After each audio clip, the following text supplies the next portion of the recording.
Jacob Zuma is back in the headlines. And no, it's not for another dance number.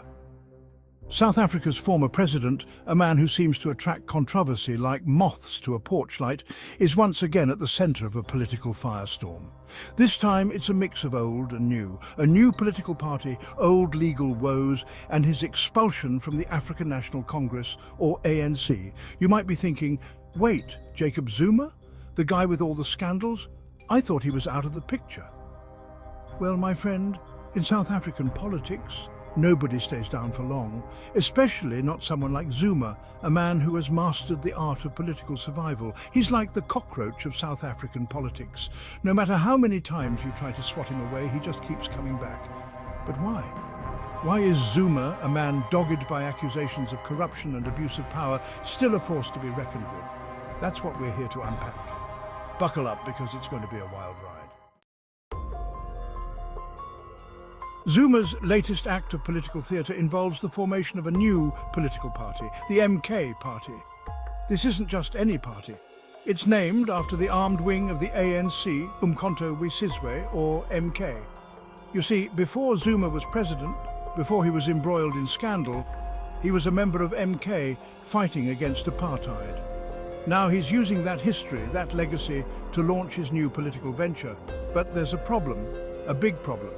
The MK Party's registration is under investigation for allegedly using forged signatures. That's right, folks. They might have faked their way onto the ballot. It's like trying to win a cooking competition by using a store-bought cake. Except in this case, the cake might be poisoned. And the judges are the South African electorate.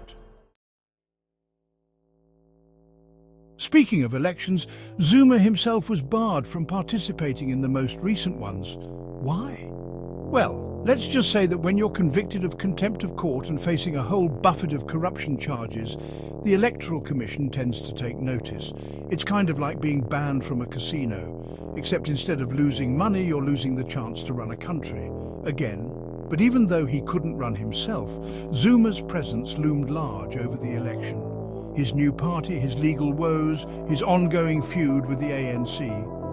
It all became a major talking point, overshadowing the actual issues at hand. And then there's the small matter of Zuma's expulsion from the ANC. The party he once led, the party that has dominated South African politics since the end of apartheid, finally decided they'd had enough of his shenanigans. It was like watching a messy divorce play out on the national stage, complete with accusations, denials, and enough dirty laundry to fill a stadium. But here's the thing, even though he's out of the ANC, Zuma still has a lot of support. There are people who genuinely believe he's a victim of a political witch hunt, people who see him as a champion of the poor and marginalized.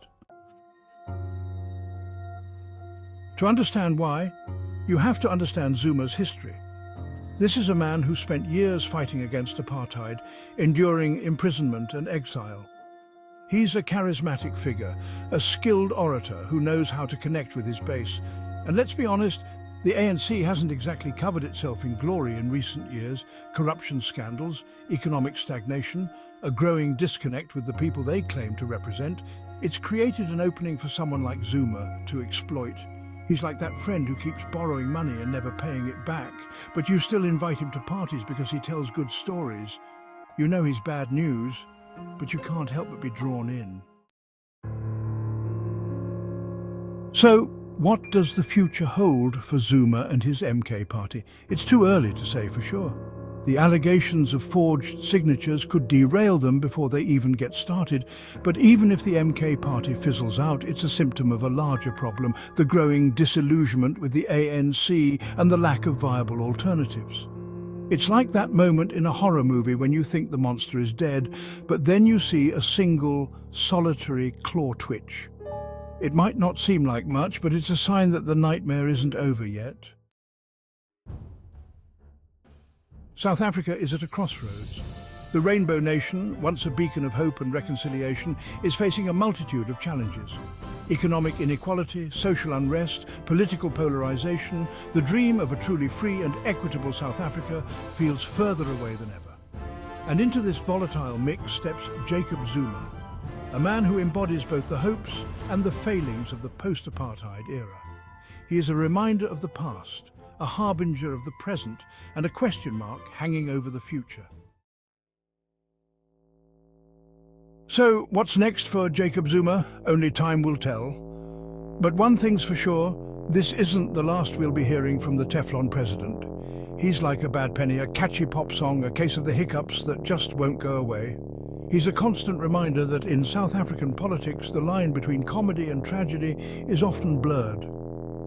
And sometimes it's hard to tell whether to laugh or cry.